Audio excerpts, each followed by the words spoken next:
Hello guys good afternoon आशा करो आपनालोक सकलोৱে ভালে আছে। তো বহুত গৰমৰ মাজত আৰু কি বনাম দালি ভাজি চব্জি সেইবিলাকে খাই বহুত ভাল লাগে দুপৰীয়া সময়। সো বাৰীৰ ফালে ওলালোঁ কি পাওঁ বুটলি লৈ আহোঁ বুলি।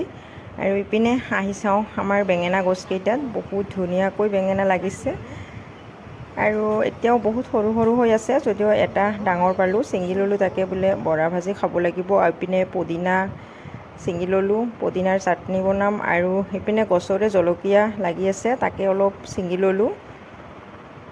আৰু গছৰ পৰা এনেকৈ তাজা তাজা চব্জি উঠাই খোৱাৰ মজাই বেলেগ নহয়নে বাৰু। আৰু গৰমত লেবুটো মেইন হয়, চ' লেবুও দুটামান ছিঙি ল'লোঁ গছৰ পৰাই। দালিৰ লগত লেবুটো লাগেই দুপৰীয়া সাজত আমাৰ। আৰু এতিয়া গোটেইখিনি লৈ মই গৈ আছোঁ আৰু কি বনাওঁ আপোনালোকক দেখুৱাওঁ। এয়া চাওক গোটেইখিনি বুটলি লৈছোঁ আৰু এতিয়া বেঙেনাখিনি এনেকৈ গোল গোলকৈ কাটি লৈছোঁ বৰা ভাজিবলৈ। আৰু নিমখ জ্বালা হালধি সানি বহুত ধুনীয়াকৈ ফ্ৰাই কৰি আছোঁ।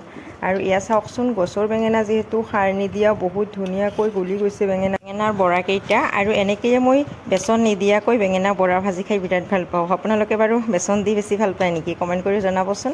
আৰু পাৰিলে এনেকৈ নিজৰ ঘৰতে বেঙেনা ৰুই খাব, বহুত ভাল লাগে বজাৰৰ সাৰ দিয়া বেঙেনাতকৈ। তো আজিলৈ বাই।